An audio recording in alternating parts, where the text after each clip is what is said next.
guys all hear me? Can I see a thumbs up if you guys can hear me? Excellent. So my name is Dhruva. I am one of the directors of this program. I have met some of you before, but haven't had the opportunity to meet a lot of you. It is so wonderful to see you all here today. Hi from a sunny day here in London. And welcome to the Lumiere Research Symposium and graduation ceremony for fall 2023. Congratulations to all of you on an amazing job. Well done. I'm really looking forward to seeing these presentations and the kind of work that you've done over the course of the last few months. You'll be very proud of yourselves. You represent some of the brightest students from across the world. In the fall, we had over 200 students from more than 30 different countries from continents across Asia, Europe, North and South America, and Australia. And this represented over 20 different disciplines that students have done research in. That is a magnificent achievement. And so congratulations, regardless of how difficult the path was, how easy it was, you should be proud of yourselves for finishing up. This is something that not very many high school students get the opportunity to do. So congratulations once again to the class of fall 2023 on graduating from the Lumiere program. I hope that this has been a journey of learning and self-discovery. And I'm excited to see where this continues to take you. And with that, I'm going to pass it over to someone who is a lot more thoughtful and interesting than I am. That is our student speaker for this cohort, which is Anya Mithu, a student in our Premium Research and Publication program, who is going to share their experience of their research journey. So Anya, over to you. Thank you so much. Hi, everyone. My name is Anya Mitsu, and I am, of course, part of Lumiere's 2023 fall cohort.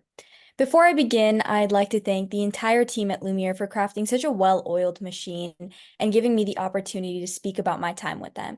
And of course, a special thanks to my mentor, Patrick, for supporting me throughout this process. Without you and Stuart Hall, my paper truly would be nothing. My research explored capitalist motives in California and how they affect the media's portrayal of South Asian victims of domestic abuse. So that's kind of a mouthful, I know, and I'm sure all of us went into this process knowing that we would, of course, learn about our topics, but I'm sure we all came out with a deeper understanding of our cultures, countries, processes, and more.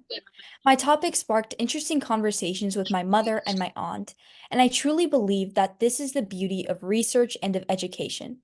We can always find a way to relate even the things that seem so inconspicuous to our daily lives. While we never knew that we could gain something from spending hours on our laptops reading 50-page research papers, we now know that we actually could gain something. Horrible posture.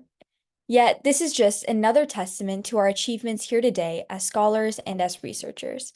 Not only did we make it through the thick of the woods, but we came out of it as brighter, resourceful, and slightly more pretentious people. Of course, no one needs to know about all the times I cried over the 100 different suggestions that my mentor added to my doc after just one reading, and that I clicked accept without even reading what they said. But it all leads to this moment. The final moment where we have the ability to reflect on all the frustrations, all the tiny victories, all the late nights spent wondering if we'll even get this paper done. All the times we just repeated the same sentence over and over again in different words, just trying to meet that word count. Although it was a struggle to meet those deadlines after procrastinating for a few too many days, I loved every minute of researching this topic. I enjoyed reading about different perspectives, diving into viewpoints I've never even thought of, and challenging my own thinking at times. It was definitely difficult to communicate my passion clearly, ensuring that I did it justice, but I wouldn't change this experience for the world. At the end of the day, Lumiere allowed us to give ourselves the best gift of all, the gift of knowledge. Not only do we simply know more about our respective topics, but we have become more open-minded people who value healthy debates and discussions. I know that I will continue to take the lessons I've learned here at Lumiere not only to the classrooms, but to my life. And I hope you all can similarly find some inspiration from your own research. I hope you all have a nice day and happy researching. Thank you so much, Anya. That was hilarious and a little too relatable. The only thing I can assure you is if you guys feel guilty about having done some of those things, I can assure you that your mentors are doing the same thing to their PhD supervisors, speaking from experience. And so I hope that you guys have learned what it takes to do research, and that slowly but surely we'll all get better at this thing.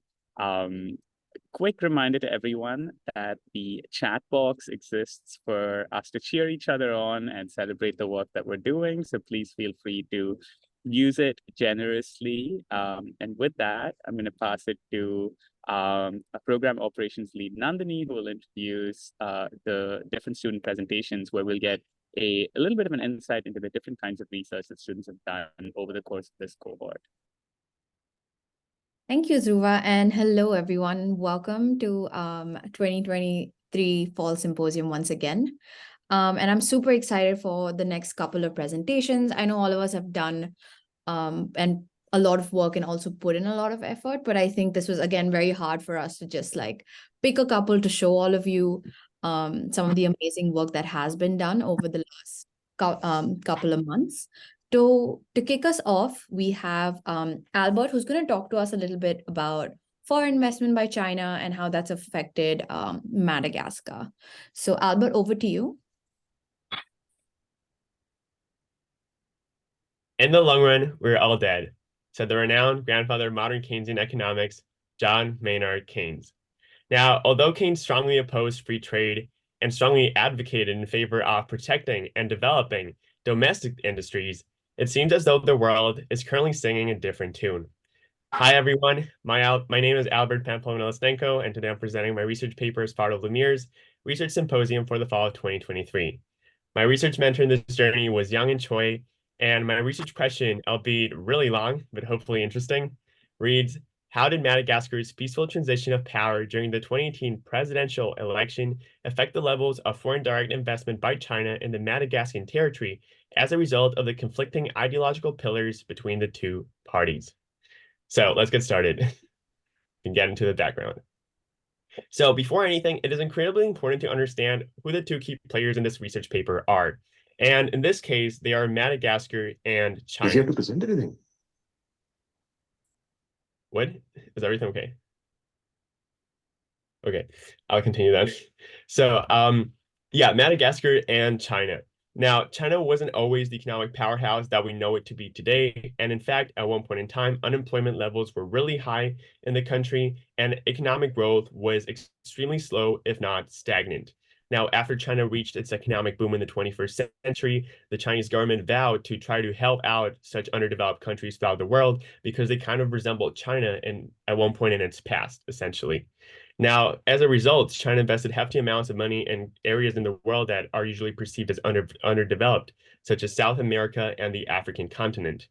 And now the question arises, why Madagascar? And shout out to my mentor, Young-In Choi, because every single time we had a session, she would always ask me this question, why Madagascar? Why not any other underdeveloped country? And now I can confidently answer with 3 simple bullet points. Firstly, as already mentioned, Madagascar is an incredibly underdeveloped country. It is one of the most underdeveloped countries in the African continent by African continent standards and also world standards. Secondly, political instability. Madagascar is one of the most politically unstable countries in the entire world and has been so both before colonization and post-colonization, and right now in the 21st century as well. In the 21st century alone, Madagascar experienced 2 coups d'etat. And right after decolonization occurred, when France left Madagascar, one leader was murdered 3 days only after being appointed president. Another stepped down only a week after, taking office. And a third one eventually became a dictator who ruled over Madagascar for a total time span of 30 years. I know, incredible. And later, another individual created a coup, essentially. He performed a coup, got rid of this dictator, and eventually also became a dictator. So hopefully this already paints a picture of the political instability that Madagascar has been subjected to throughout the past and in the present. And now another key point is the year 2018, 2019, these 2 years. This time frame is incredibly important in our research paper. And now the question arises again, why is this time frame important? Well, because it was the first time ever in Malagasy history that the transfer of power was peaceful and successful, that none of the parties actively tried to dispute the results. and that they actually accepted them as they were, which kind of like paved a way for Madagascar to reach full-on democracy, per se. And later on, the third point, why Madagascar is attractive to China, and that is because of its geopolitical significance in the global south. Any country that has access to trade with Madagascar will inevitably have access to trade with three countries that it's really close to, which are Mozambique, Tanzania, and South Africa. Now, having covered this part of the background, there's one last thing, and it's important to understand China's previous influence in Madagascar. And that is that after China opened its borders and kind of like tried to increase free trade, although not fully, because they're not, fully embracing free trade at the moment, nor did they before, but they've been trying to really invest a lot of money in the sectors of manufacturing, the textile industry, and also the agricultural and raw materials sectors. We can go to the next slide now. Now, what were the methods and analysis employed in my research paper? So there weren't many, there were only two. And the first one was that of the Granger causality test. Now, you've read this and now you're going to be like, what the hell is this Granger causality thing? And it's understandable. The first time I heard of it, I was also really taken aback. But it's basically just a quantitative technique, meaning it deals with numbers, and it helps you to understand the type of causal relationship between two different variables. In my case, I chose Madagascar's economic growth represented through real GDP throughout the years. And specifically, the time frame that we chose was from 2014 all the way till 2021. So we can see whether there was any significant change after the successful transition of power in 2018 to 2019. And the second variable that we chose was the level of Chinese foreign direct investment in the country, also in the same time frame, which in this case was represented by the Malagasy net exports, which was basically just the subtraction of exports from Madagascar to China by imports from China to Madagascar. That was basically the calculation that was done. And as a result, we created an econometric model, which was basically just a system of equations in order to evaluate the type of significant relationship that there is between these two variables. And here comes the really interesting and funny part, which is that in the end, I had to use the R programming tool in order to put the data through it and get a result. And the thing is, I literally had zero experience whatsoever with like programming and coding. I was a complete newbie. So it was really fun trying to learn about this and seeing my mentor, trying to desperately help me, learn how to code. So that was really fun. And now we go into the second part of my method and analysis, which is that of a literature review. This is a qualitative type of research, which allowed me to learn a lot about Madagascar as a whole. And specifically, a few key points that were really interesting were, for example, the Belt and Road Initiative and its impact on local communities, also the household income levels in Madagascar and how political unrest affected different urban and rural communities differently. And here comes one of the most interesting ones I ever learned about in my entire life, which is the contrasting immigration patterns in Madagascar, specifically the Chinese community in the 19th and 21st century. And the thing is that in the 19th century, Chinese immigrants completely integrated into Madagascar society by taking on jobs in the primary sector, which is where the majority of Malagasy jobs were concentrated, whereas current immigrants, they take on jobs as intermediaries between Madagascar and China. So they work in the export and kind of trade sector, which eventually monopolizes the industry and does not allow Malagasy exporters to, produce as efficiently. So that was incredibly interesting. And finally, evidently, the impact of political instability in Madagascar as a whole. These were the things that the method and analysis allowed me to learn. Now we can go on. So we've reached, oh yeah, is there the image? Okay, yeah. So the most important part of the whole research paper, the findings. What did we find? First of all, we found a severe trade deficit present in Malagasy Chinese trade. And now it is really important to understand that trade deficits are not negative per se. However, in this case, we deduce that they are negative because if we look at the graph on my right side, maybe it's on your left side, I don't know, we can see that the national Malagasy currency, which is the Malagasy ariary, has been depreciating yearly, just as the trade deficit in Madagascar has been increasing yearly, which means that Malagasy consumers, locals, eventually have an economic burden as a result of this prevalent trade deficit and the depreciation of the national currency. Later on, we also found that political instability and national political unrest does not significantly affect or deter Chinese investors from investing in the country. However, political unrest does significantly deter other foreign investors, such as, for example, when the coups in 2001 and 2008 to 9 happened, France and Canada and the United States of America and many other countries stopped investing significant amounts of money in the country, whereas China's investments kind of remained the same and equal and constant throughout the same time, which indicates that China really wants to foster trade with Madagascar in order to try to gain a benefit from it. Later on, we also found that there's a unidirectional relationship from net exports, which greater cause real GDP in Madagascar. And this is probably the most significant part of the whole research paper. Why? Because we can see that, in fact, unlike many developed countries and many economically, developed and powerful countries, Madagascar does not have the kind of scenario because what is happening is that the net exports it has with China dictates its real GDP as a result. And it's not the real GDP level in Madagascar as a whole that determines how many exports or net exports they've got with other countries. It is the wrong way around, which inherently means that Madagascar is dependent on trade with China in order to sustain its economic growth. We also found that there's an absence of causality in the other way around. So basically, real GDP does not determine the amount of exports and imports coming into the country. And finally, we also discovered that Madagascar, as a result, is a price taker, and that has also opted to pursue a short-term economic growth by increasing its trade with China, albeit not really reaching economic freedom and developing its economic industries and domestic producers in order to render them more competitive at the global level in the long term. So essentially, the Malagasy government has decided to subvert Keynes and not use Keynes' methodology. So having said this, this is what we found. And now, you, the audience, I want to ask you, what do you believe? Do you believe Keynes was right? Should we embrace free trade? Should we embrace protectionism? What do you believe Madagascar should have done in this case scenario? Thank you very much.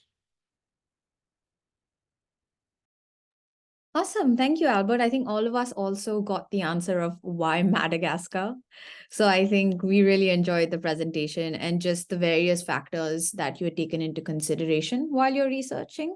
So thank you once again for that and for presenting and sharing. Very next speaker is Leonard, who's going to be talking to us about how do transposable elements influence the regulation of genes. Leonard, over to you. Thank you very much. So my name is Leonard, and as Abel before me, I am a student here at Lumiere, obviously. Before starting the presentation, one thing that I would like to make clear is that my mentor, Sabrina, who was assigned to me, was absolutely one of the best people that I've ever met. And I thank Lumiere so much for actually giving me the opportunity to even speak to her, interact with her. She is she's just become like a really important person, and I really want to thank Lumiere for this, because with Sabrina right now, we're even like thinking about how to expand on this project, and I'm so happy I met her. So overall, what my presentation will obviously be talking about is autism spectrum disorder and its relation with transposable elements. The way that transposable elements can actually influence them is very, very interesting, which I will talk about now in the background section. So autism spectrum disorder is a highly heritable, etiologically and clinically heterogeneous group of neurobiological disorders, which is kind of a mouthful. What it essentially means is that it is a disorder with a diverse set of causes, of which we don't know which one is the main one. Now, the one cause that I focused on was the genetic underlying, which currently is very, very badly understood, especially because of the fact that, you know, many studies focus mostly on exon DNA or coding DNA. What we focused on is non-coding DNA, or how certain parts of DNA can influence the expression of this certain coding DNA. So obviously the part that we focused on were the transposable elements. These elements are a bit wonky because they are mobile elements which can travel freely across the genome, basically. They make up approximately 50% of the genome. And I was really surprised when I learned this, because obviously this is not really something that is taught normally in schools. But the thing is, over 90% have actually lost their ability to transpose and now have assumed different functions, such as regulatory or stabilization functions. Now, what this essentially means is that genes that have transposable elements in their proximity can be linked to a certain instability in the genome, which is exactly what genes which are implicated in autism spectrum disorder are. It was found before that by a study done in 2013, I believe, which was actually the first study that linked transposable elements to autism, that autism spectrum disorder genes have a higher probability of their having a transposable element near them. What this means is that these particular sections of the genome rely on the transposable elements in order for their expression to be correct or to be moderated in one way or another.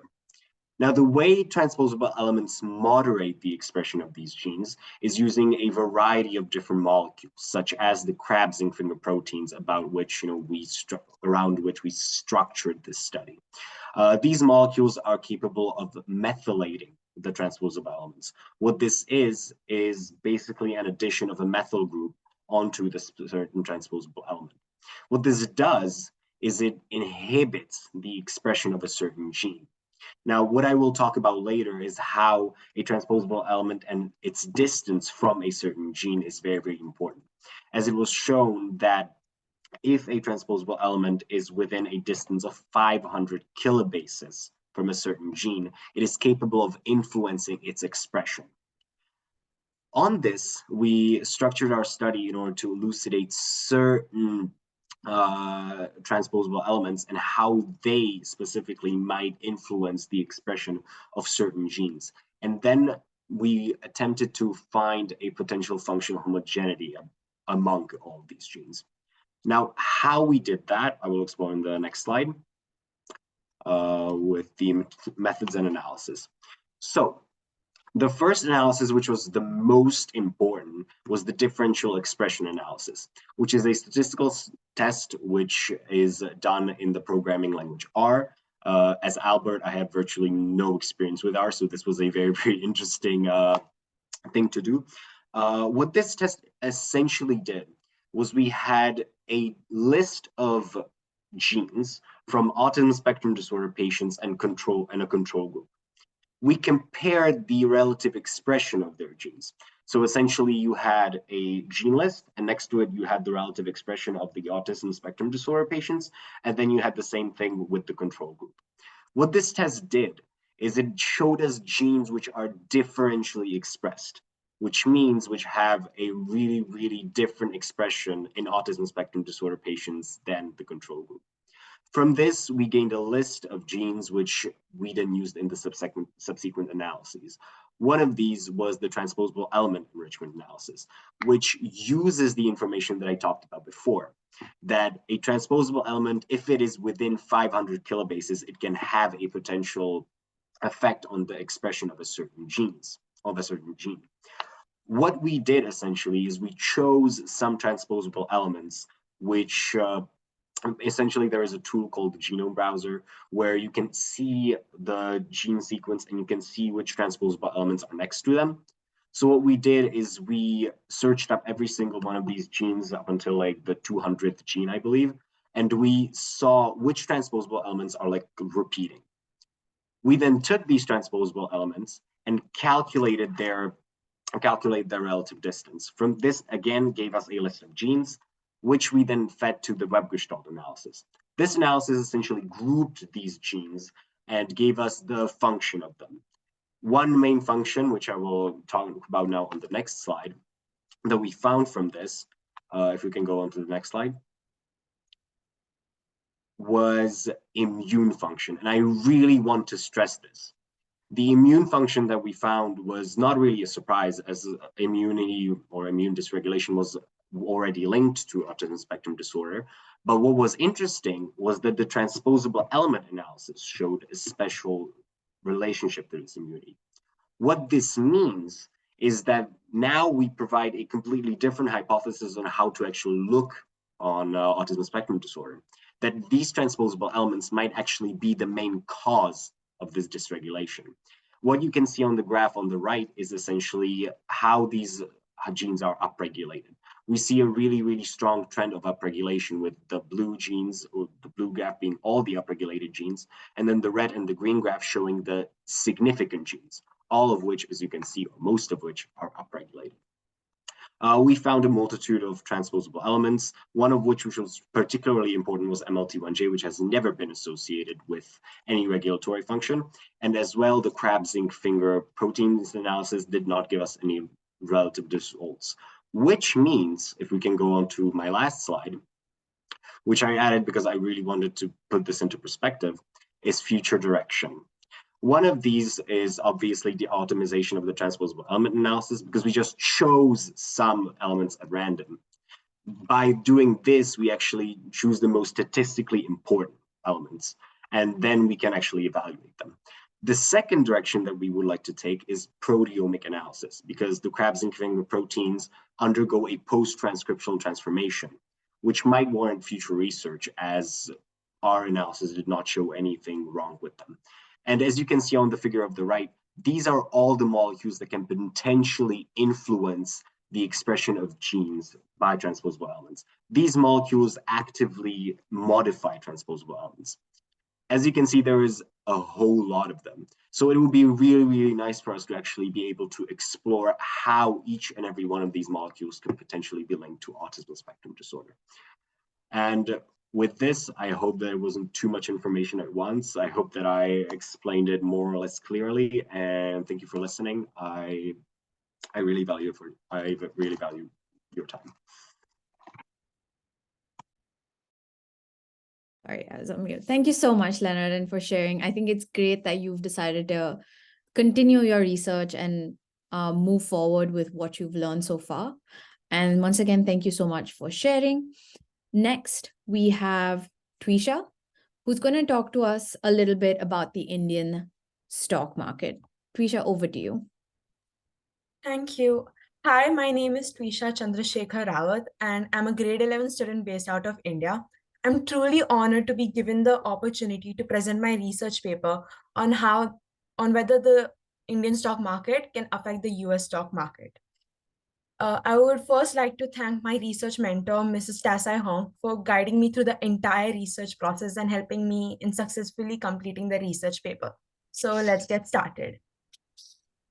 Now, before we delve into the details, you might be wondering, why did I choose this topic for my research paper, and why is it relevant to study how the Indian stock market can affect the US stock market?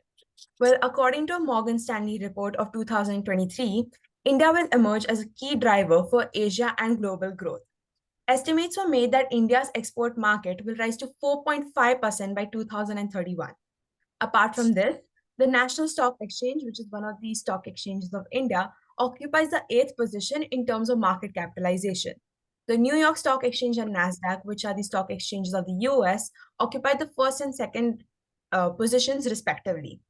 Now, since these 3 stock exchanges are in the top 10 stock exchanges of the world in terms of market capitalization, can you hear me?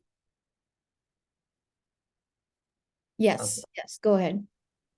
So since these 3 stock exchanges are in the top 10 stock exchanges of the world in terms of market capitalization, it could be that one of the US stock exchanges could affect the Indian stock exchange, or the Indian stock exchange could affect one of the US stock exchanges.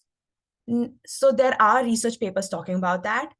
So there are research papers that talk about the causality relationship from the US stock market to the Indian stock market. That is, how can the US stock market affect the Indian stock market? And there's also a positive correlationship between these 2 stock exchanges. They also talk about the interdependence between the Indian stock markets and the US stock markets. However, there aren't many papers that talk about the causality relationship that exists from the Indian stock markets to the US stock market. Therefore, through my paper, I made it my goal to investigate through various channels such as number of enterprises, number of employees, the foreign direct investment inflow, etc., to see whether there exists a causality relationship from the Indian stock market to the US stock market. So now I will be telling you the methods that I've used. So the first method that I've used in my paper is literature review. I've used this method to see whether there's a background about the relationship that might exist from the Indian stock market to the US stock market. So I've used two research papers for this process. One of the research papers that I've used is the co-movement of linkages between National Stock Exchange and New York Stock Exchange by Chadda and Saxena. And the second is the causal relationship between macroeconomic indicators and stock market in India by Tripathi. Through these research papers, it has helped me understand that co-movement of stock prices and returns from the Indian stock market and the US stock market does exist. Additionally, I was also able to learn about the causality relationship between the international markets and the Indian interest rate in the stock markets and the international stock markets and the Indian exchange rates. The second method that I have used is quantitative data analysis, which is a quantitative research technique, which helped me study that as there were changes in the policies or economic conditions of US or India, it affected the investment or the number of employees or enterprises that were established in the respective countries. So through the literature review that I've done, I've gotten a background about the various variables of the Indian stock market that could affect the US stock market, such as the interest rate, the exchange rate, the number of employees, etc. Therefore, I've made use of various databases such as the OECD Stat, Department of Economic Affairs of USA, WIOD, and XE to collect data on the following variables. The first variable that I've used is the inward and outward activities of USA in India in terms of the number of enterprises. The second is the inward and outward flow of foreign direct investment of US in India. The third is US's employment of majority-owned foreign affiliates in India. The fifth is comparing India's imports into US to that of China and Japan. And the sixth is the exchange rate from US dollar to Indian rupee. So now that we've gotten a background about what methods I've used and what is the background of my research paper, let's see what are the main findings of my research paper. So according to the study of database that I've used from the years 2012 to 2022, India's imports to US is less as compared to that of China and Japan. From that, however, I found that India's imports into US is growing at a greater rate than that of China and Japan. So if this trend of increment continues, India's imports could match China's around 2062 and Japan's around 2032, potentially affecting the US stock exchange as India's economy influences trade dynamics. Now, I would just like to give a cautionary note that the estimates of when India's imports would match China and Japan are on the basis of projections. The second finding that I found is that a large number of enterprises from the US are now being established in India, which means that any change that takes place in the stock market of India would have an effect on these US enterprises which are established in India. And if these US enterprises are listed on the stock exchanges of US, then it could potentially affect the stock exchange of US. The third finding that I found is that as there are changes in the economic conditions of financial policies of India and US, there's a change in FDI inflow from US to India and from India to US respectively. So if there's a positive economic change which will favor foreign investment or foreign investors, then there is an increase in FDI inflow. However, if the economic conditions are not good or the foreign investment policies are not favorable, then there will be a decrease in FDI inflow between these countries. The fourth finding that I've found is that the employment from India in foreign affiliates of US companies has increased despite the quality of labor workforce in India remaining the same. This means that US is becoming more and more dependent on India's labor.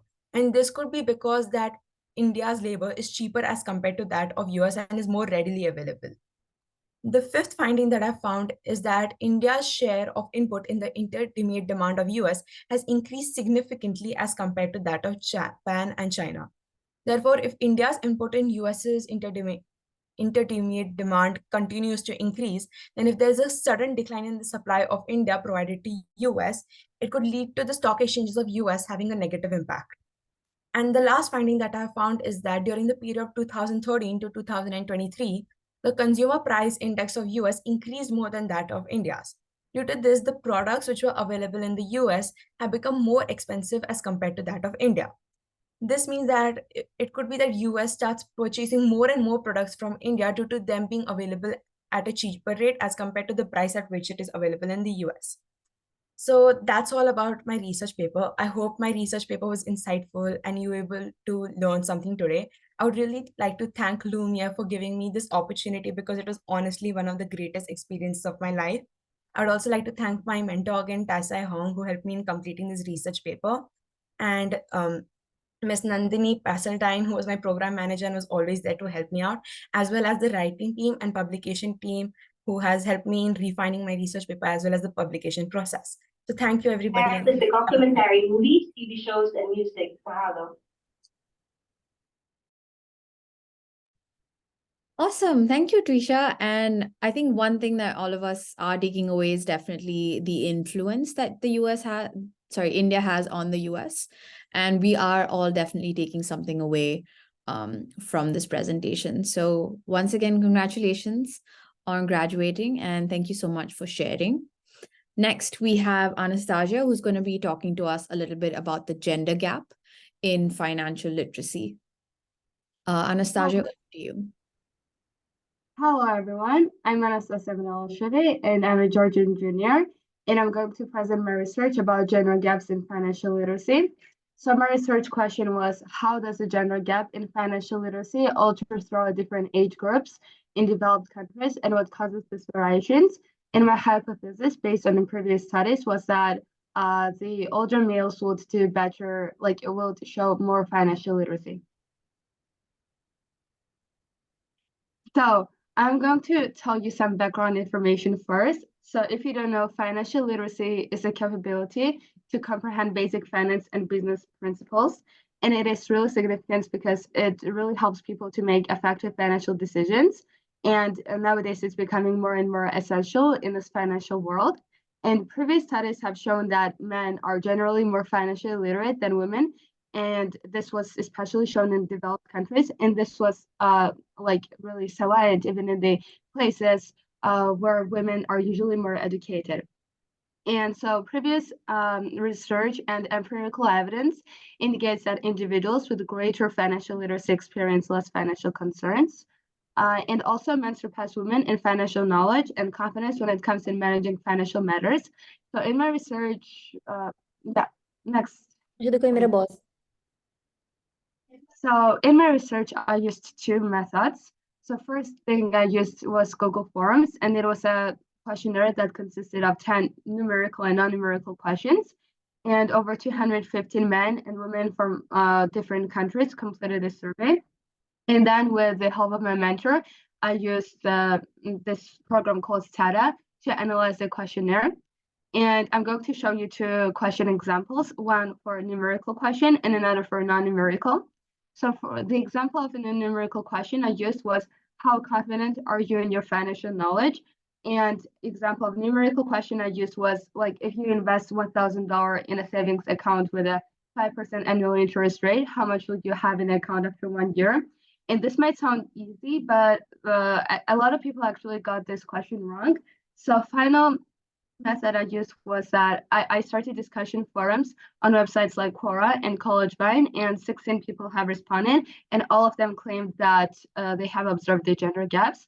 So the most important variable in my study was gender, and people's ages range from 15 to 55 plus, and also they varied in the country of residence and in the employment status. Next slide.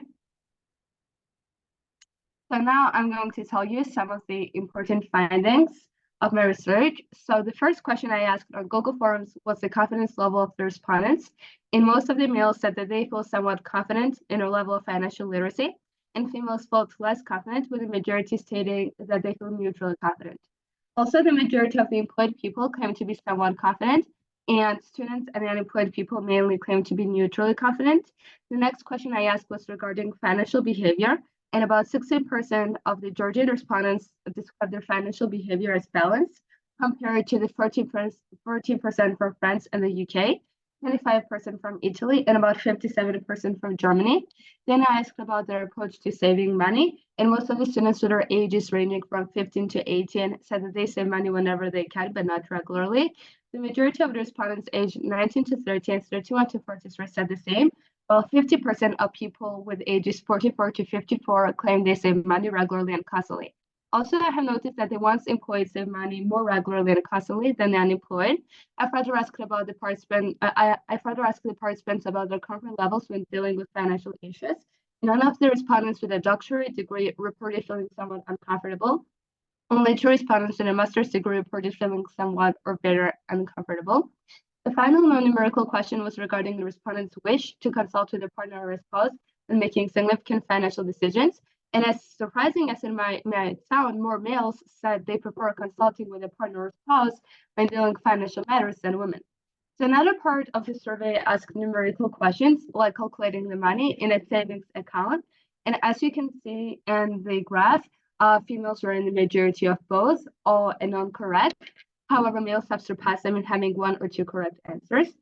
Also, people aged 55 plus performed the best on the questions when considering the age groups.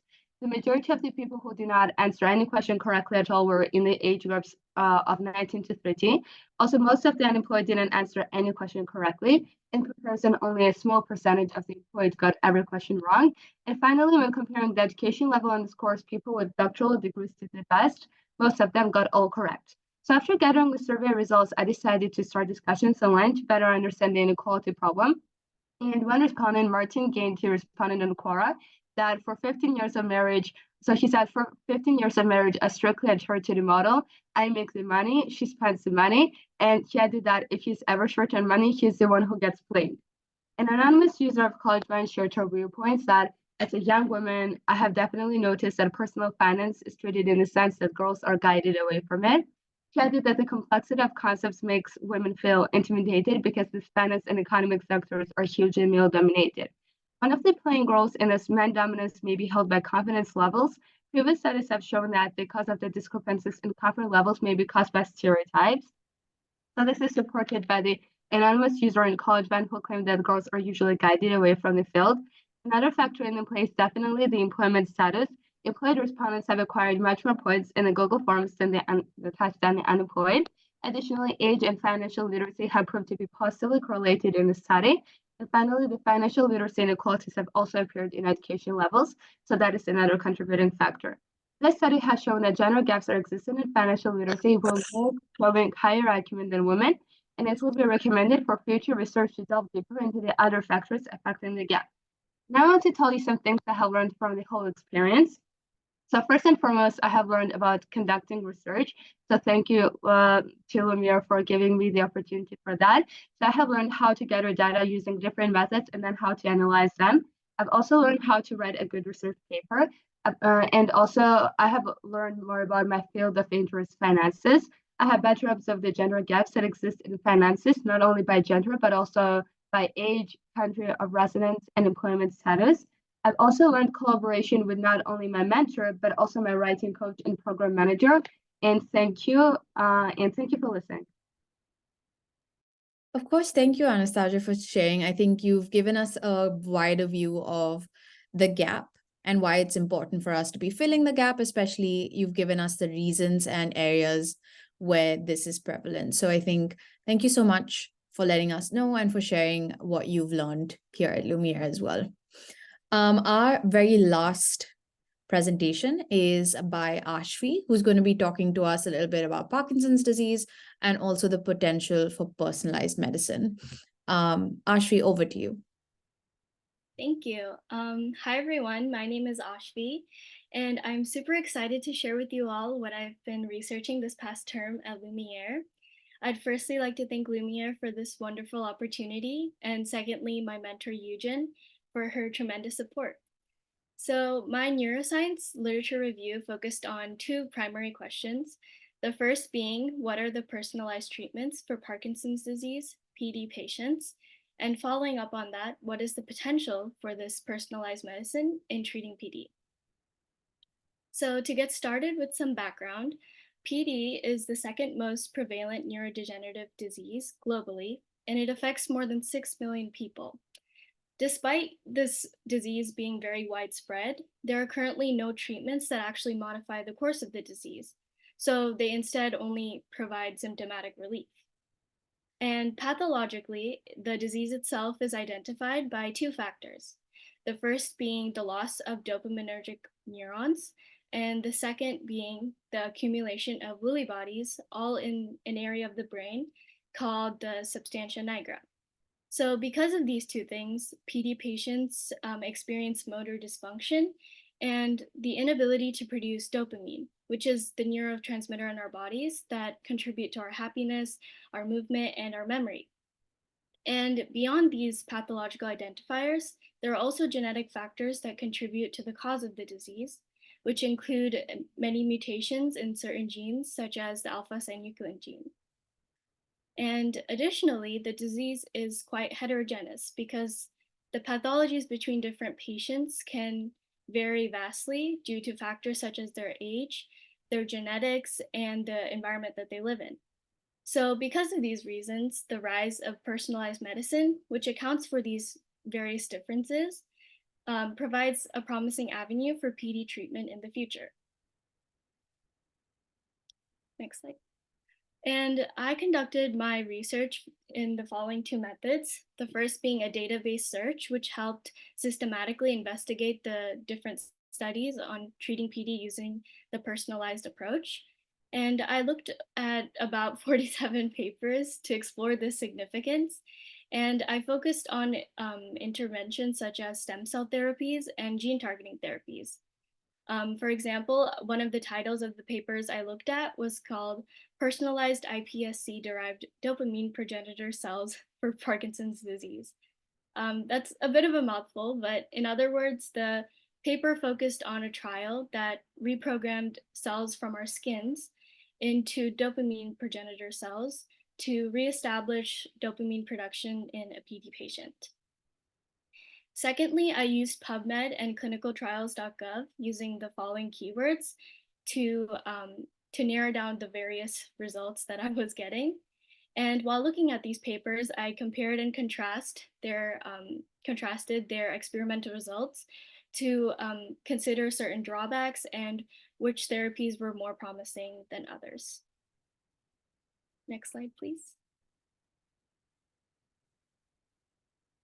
So through this research, I realized that certain gene targeting therapies, such as AAVs and CRISPR, as well as stem cell therapies, which I've outlined in a figure to the right from my paper, are being tested in trials and really can address the individual variations in the symptoms, the genetics, and the treatment responses between different PD patients. For example, a medicinal company called BlueRock reported positive phase 1 trial using HESCs to treat PD last summer. And I realized that these promising results from these trials indicate a promising future for PD care while maintaining an emphasis on precision and this personalized approach. And with personalized medicine, I hope that the focus of medicine can shift from reaction to prevention. Thank you so much for listening. I hope it was interesting. Thank you, Ashvi, for sharing. And I think you've given us an understanding of how personalized treatments and medicine can really create a positive environment for PD patients. So thank you so much for sharing. And finally, Dhruva, would you like to close us off? Yes, please. Thank you guys so much for those presentations. It really speaks to the incredible breadth of topics that you have researched, that we went from talking about Parkinson's disease, a topic that's so familiar to many of us in our own families, to the role of some of the biggest countries in the world, China, the US, India, all the way through to gene editing and its role in diseases. And so if these topics have sparked interest and you want to continue these conversations, if you want to share more about your own research, you're in luck. Because you are officially welcome to the Lumiere alumni community. You will be hearing from us about events that are happening. We do, for example, sessions with admissions officers that you'll continue to be invited to, events with partners. So please keep an eye out for those. You'll continue to be part of our newsletter. And you also continue to have access to our Discord channel, where we hope that you continue these conversations and build on what you've learned. Thank you guys so much for attending today and for participating in the Lumiere program. Congratulations on joining the world of research, and welcome to the Lumiere alumni family.